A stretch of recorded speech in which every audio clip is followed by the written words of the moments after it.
ಈಗ ರೇವಣ್ಣ ಅವರು ಪರಪ್ಪನ ಅಗ್ರಹಾರ ಜೈಲಿನಿಂದ ಆಚೆ ಬಂದಿದ್ದಾರೆ. ಅವರಿಗೆ ಜಾಮೀನು ಸಿಕ್ಕ ನಂತರ ಜೈಲಿನಿಂದ ರೇವಣ್ಣ ರಿಲೀಸ್ ಆಗಿ ಯಾವ ಕಡೆಗೆ ಪ್ರಯಾಣ ಬೆಳೆಸ್ತಾ ಇದ್ದಾರೆ? ದೇವೇಗೌಡರ ನಿವಾಸದ ಕಡೆಗೆ ಅವರು ಪ್ರಯಾಣವನ್ನ ಮಾಡ್ತಾ ಇರೋದು. ಕೆಲವೇ ಕ್ಷಣಗಳಲ್ಲಿ ದೇವೇಗೌಡರ ನಿವಾಸವನ್ನ ತಲುಪಲಿದ್ದಾರೆ. ಈಗಾಗಲೇ ಕುಮಾರಸ್ವಾಮಿ ಅವರು ಕೂಡ ದೇವೇಗೌಡರ ನಿವಾಸದಲ್ಲೇನೆ ಇದ್ದಾರೆ. ಹಾಗಾಗಿ ಈಗ ಸಾರಾ ಮಹೇಶ್ ಅವರು ಜೊತೆಯಲ್ಲಿದ್ದಾರೆ ರೇವಣ್ಣ ಅವರ ಜೊತೆಗೆ. ಎಲ್ಲರೂ ಕೂಡ ಹೋಗಿ ಈಗ ದೇವೇಗೌಡ ನಿವಾಸದಲ್ಲೇನೆ ಮಾತುಕತೆಯನ್ನ ಮಾಡ್ತಾರೆ. ಪರಪ್ಪನ ಅಗ್ರಹಾರ ಜೈಲಿನಿಂದ ಆ ಕಡೆಗೆ ಮೂವ್ಮೆಂಟ್ ಆದ ನಂತರ BTM ಲೇಔಟು, JP ನಗರ, ಬನಶಂಕರಿ ಈ ಕಡೆಗೆಲ್ಲ ಅವ್ರನ್ನ ಪ್ರಯತ್ನ ಮಾಡಿದ್ರು ನನ್ನ ಸಹೋದ್ಯೋಗಿಯಲ್ಲಿ ಮಾತನಾಡಿಸುವಂಥ ಕೆಲಸವನ್ನು ನನ್ನ ಸಹೋದ್ಯೋಗಿ ರಘು.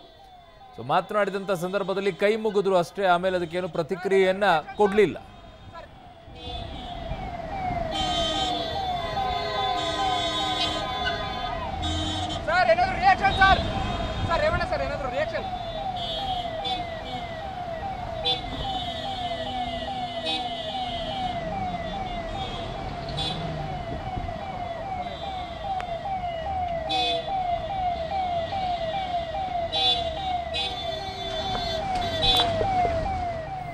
ಅಲ್ಲಿ ಒಂದು ರಿಯಾಕ್ಷನ್ ಸರ್ ಅಂತ ಕೇಳಿದಂಥ ಸಂದರ್ಭದಲ್ಲಿ ಒಂದು ಕೈ ಮುಗಿಯುವಂಥ ಕೆಲಸವನ್ನು ಮಾತ್ರ ಅಲ್ಲಿ ರೇವಣ್ಣ ಅವರು ಮಾಡಿದ್ದು. ಕೆಲವೊಂದು ಸಂದರ್ಭದಲ್ಲಿ ಹೇಗೆ ಅನ್ಸುತ್ತೆ ಅಂತಂದ್ರೆ, ಈಗ ದೇಶಕ್ಕೋಸ್ಕರ ಯಾರಾದರೂ ಗೋಲ್ಡ್ ಮೆಡಲ್ ತಗೊಂಡು ಬಂದಾಗ ಈ ರೀತಿಯಾಗಿ ನಾವು ಕೇಳಲ್ಲ, ಅದೇ ನಮಗೂ ಒಂದು ಸ್ವಲ್ಪ ಬೇಸರ ಆಗುತ್ತೆ. ಈಗ ಇಂಥ ಕೇಸ್ಗಳಲ್ಲೆಲ್ಲ ಜೈಲಿಗೆ ಹೋಗಿ ಬಂದಂಥ ಸಂದರ್ಭದಲ್ಲಿ ಇವರೆಲ್ಲ ಮಾತನಾಡಿಸ್ಬೇಕು. ಆ್ಯಕ್ಚುಲಿ ಅವರು ಬಂದು ಮಾತನಾಡಬೇಕು ಇಂಥವುಗಳಲ್ಲಿ. ಬಟ್ ಏನು ಹೇಳ್ತಾರೆ ಅನ್ನೋದನ್ನು ಕೇಳೋಕ್ಕೋಸ್ಕರ ನಾವು ಹೋಗ್ತೀವಿ. ದೇವೇಗೌಡ ನಿವಾಸದ ಹತ್ರ ಅವ್ರು ಹೋಗ್ತಾ ಇದ್ದಾರೆ. ಅವರು ಏನೋ ಸಾಧನೆ ಏನು ಮಾಡಿ ಬಂದಿಲ್ಲ. ಈಗ ಅವ್ರ ಮೇಲೆ ಇರುವಂಥ ಅಲಿಗೇಷನ್ ಇದೆ, ಕಿಡ್ನಾಪ್ ಕೇಸ್ ಇದೆ.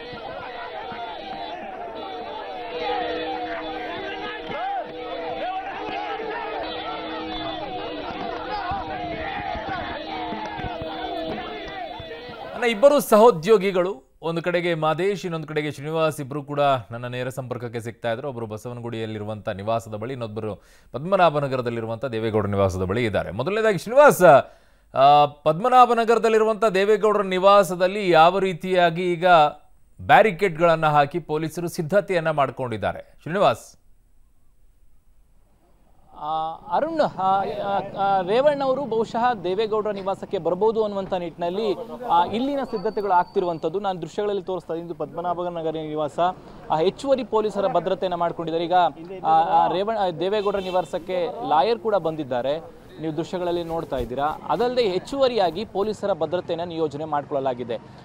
ಸುಮಾರು 6 ದಿನಗಳ ನಂತರ ಜೈಲಿನಿಂದ ರೇವಣ್ಣ ಅವರು ವಾಪಸ್ ಬರ್ತಿರುವಂಥದ್ದು. ಸಹಜವಾಗಿ ಅವತ್ತು SIT ಅವರು ಬಂಧನ ಮಾಡಿದಂತಹ ಸಂದರ್ಭ ಕೂಡ ಪದ್ಮನಾಭನಗರದ ದೇವೇಗೌಡರ ನಿವಾಸ. ಬಹುಶಃ ಇಲ್ಲಿಗೆ ನೇರವಾಗಿ ಪರಪ್ಪನ ನಗರದಿಂದ ಬರಬಹುದು. ಹಾಗಾಗಿನೇ ಹೆಚ್ಚುವರಿ ಪೊಲೀಸರ ಭದ್ರತೆಯನ್ನ ಹಾಕಿಕೊಳ್ಳಲಾಗಿದೆ. ದೇವೇಗೌಡರ ರಸ್ತೆ ಏನಿದೆ, ದೇವೇಗೌಡರ ನಿವಾಸದ ರಸ್ತೆ ಏನಿದೆ, ಅದನ್ನ ಬ್ಯಾರಿಕೇಡ್ಗಳಿಂದ ಹಾಕಿ ಪೊಲೀಸರನ್ನೇ ಹೆಚ್ಚುವರಿಯಾಗಿ ನಿಯೋಜನೆ ಮಾಡಿಕೊಂಡಿರೋದ್ರಿಂದ ಬಹುಶಃ ಇಲ್ಲಿಗೆ ಬರ್ತಾರೆ ಅಂತ ನಾನು ಈಗಾಗಲೇ ಹೇಳಿದೆ. SIT ಅವರು ಕೂಡ ರೇವಣ್ಣ ಅವರನ್ನ ಬಂಧನ ಮಾಡಿದ್ದು ಇದೇ ದೇವೇಗೌಡರ ನಿವಾಸದಲ್ಲಿ. ಹಾಗಾಗಿನೇ ಇಲ್ಲಿ ಬಂದು ಈಗ ಕುಮಾರಸ್ವಾಮಿ ಅವರು ಇಲ್ಲೇ ಇದ್ದಾರೆ, ದೇವೇಗೌಡರು ಇಲ್ಲೇ ಇರೋದ್ರಿಂದ ಬಹುಶಃ ಇಲ್ಲಿ ಬಂದು ಅವರ ಆಶೀರ್ವಾದವನ್ನು ತೆಗೆದುಕೊಂಡು ಇಲ್ಲೇ ಸ್ವಲ್ಪ ಹೊತ್ತು ಕಾಲ ಕಳೆಯುವಂತಹ ಸಾಧ್ಯತೆ ಅಥವಾ ಇವತ್ತು ನಾಳೆ ಇಲ್ಲೇ ಇರುವಂತಹ ಸಾಧ್ಯತೆ ಇದೆ. ಹಾಗಾಗಿನೇ ಹೆಚ್ಚುವರಿಯಾಗಿ ಪೊಲೀಸರ ಭದ್ರತೆಯನ್ನು ನಿಯೋಜನೆ ಮಾಡಿಕೊಳ್ತಿರುವಂಥದ್ದು. ಒಬ್ಬೊಬ್ಬರಾಗಿ ದೇವೇಗೌಡರ ನಿವಾಸಕ್ಕೂ ಕೂಡ ರಾಜಕೀಯ ಮುಖಂಡರು ಬರ್ತಿದ್ದಾರೆ. ಮಾಜಿ MLC ರಮೇಶ್ ಗೌಡರು ಬಂದಿದ್ರು, ಮತ್ತೆ ಈಗ ಲಾಯರ್ ಒಬ್ಬರು ಬಂದಿದ್ದಾರೆ. ಬಹುಶಃ ರೇವಣ್ಣ ಅವರು ಬಂದ ಬಳಿಕ ಮತ್ತಷ್ಟು ರಾಜಕೀಯ JDS ನ ಮುಖಂಡರು, ನಾಯಕರು ದೇವೇಗೌಡರ ನಿವಾಸಕ್ಕೆ ಬರುವಂತಹ ಸಾಧ್ಯತೆ ಇದೆ. ಈಗ ತತ್ಕ್ಷಣಕ್ಕೆ ಪದ್ಮನಾಭನಗರದ ನಿವಾಸದಲ್ಲಿ ಹೆಚ್ಚುವರಿ ಪೊಲೀಸ್ ಭದ್ರತೆಯನ್ನು ಅಳವಡಿಕೆ ಮಾಡಿಕೊಳ್ಳಲಾಗಿದೆ. ಬಹುಶಃ ರೇವಣ್ಣ ಅವ್ರಿಗೂ ಇಲ್ಲಿಗೆ ಬರುವಂತಹ ಸಾಧ್ಯತೆಗಳು ಹೆಚ್ಚಳವಾಗಿರುವಂತದ್ದು. ಅರುಣ್, ಹಾಗೆ ಸಂಪರ್ಕದಲ್ಲಿ ಶ್ರೀನಿವಾಸ್ ಇನ್ನು ಕೆಲವೇ ಕ್ಷಣಗಳಲ್ಲಿ ನಿಮ್ಮ ಹತ್ರನೇ ಬರ್ತಾರೆ, ಅಲ್ಲೇ ಅದೇ ನಿವಾಸಕ್ಕೆ ಹೋಗ್ತಾರೆ, ದೇವೇಗೌಡರ ನಿವಾಸಕ್ಕೆ.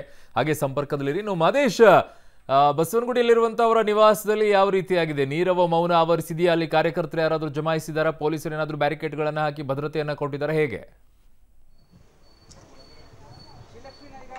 ಅರುಣ್, ಸೈಲೆಂಟ್ ಆದಂತಹ ವಾತಾವರಣ ಬಸವನಗುಡಿಯಲ್ಲಿ ಕಂಡು ಬರ್ತಾ ಇರುವಂಥದ್ದು. ಯಾಕಂದ್ರೆ 6 ದಿನಗಳ ನಂತರ ಮುಕ್ತ ಆಗಿರುವಂಥದ್ದು ರೇವಣ್ಣ ಅವರು. ಈಗ ಇಲ್ಲಿ ಬರ್ತಾರ ಅಲ್ಲಿ ಬರ್ತಾರ ಅನ್ನುವಂಥ ಮಾತಿತ್ತು. ಈಗ ದೇವೇಗೌಡರ ನಿವಾಸಕ್ಕೆ ಮೊದಲಿಗೆ ಹೋಗ್ತಾ ಇದ್ದಾರೆ. ಇಲ್ಲಿ ಯಾರೂ ಕೂಡ ಇಲ್ಲ, ಅಂದ್ರೆ ಕೆಲಸದವರನ್ನ ಹೊರತುಪಡಿಸಿದ್ರೆ ಬೇರೆ ಯಾರು ಕೂಡ ನಿವಾಸದ ಬಳಿ ಇಲ್ಲ. ಜೊತೆಗೆ ಯಾರು ಕೂಡ ಕಾರ್ಯಕರ್ತರಾಗಿರ್ಬೋದು, ಅಭಿಮಾನಿಗಳಾಗಿರ್ಬೋದು, ಯಾರು ಕೂಡ ಬಂದಿಲ್ಲ. ಜೊತೆಗೆ ಗಮನಿಸಬಹುದು, ಎರಡೂ ಕಡೆಗಳಲ್ಲೂ ಕೂಡ ಪೊಲೀಸರು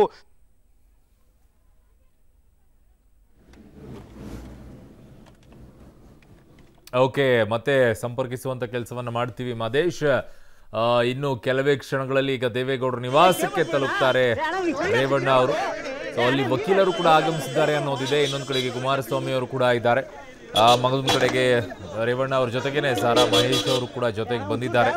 ಸೊ ಮಾತುಕತೆಯನ್ನ ಮಾಡ್ತಾರೆ, ಚರ್ಚೆಯನ್ನ ಮಾಡ್ತಾರೆ. ಆಲ್ಮೋಸ್ಟ್ ಅಲ್ಲಿ ರೀಚ್ ಆಗಿದ್ದಾರೆ ಪದ್ಮನಾಭನಗರಕ್ಕೆ.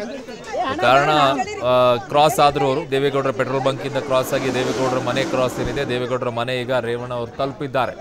ನೇರ ದೃಶ್ಯಾವಳಿಗಳು ಪದ್ಮನಾಭನಗರದಲ್ಲಿರುವಂತಹ ದೇವೇಗೌಡರ ನಿವಾಸದಿಂದ ನೇರ ದೃಶ್ಯಾವಳಿಗಳು. ಬ್ಯಾರಿಕೇಡ್ಗಳನ್ನು ಹಾಕಿ ಸಂಪೂರ್ಣವಾಗಿ ಅಲ್ಲಿ ಬ್ಲಾಕ್ ಮಾಡಿದ್ದಾರೆ. ಯಾರನ್ನು ಕೂಡ ಹೋಗೋಕೆ ಅವಕಾಶವನ್ನ ಮಾಡಿಕೊಡ್ತಾ ಇಲ್ಲ. ಅಲ್ಲಿ ನೋಡ್ತಾ ಇದ್ದೀರಾ, ಇದು ದೇವೇಗೌಡ ನಿವಾಸದ ಬಳಿ ಆ ರೋಡ್ ಏನಿದೆ, ಆ ರೋಡಿಗೆ ಬ್ಯಾರಿಕೇಡ್ಗಳನ್ನು ಹಾಕಿ ಕ್ಲೋಸ್ ಮಾಡಿದ್ದಾರೆ. ಸಾರಾ ಮಹೇಶ್ ಅವರು ರೇವಣ್ಣ ಅವರು ಹೋಗಿರುವಂಥ ದೃಶ್ಯವನ್ನ ನೋಡ್ತಾ ಇದ್ದೀರಾ.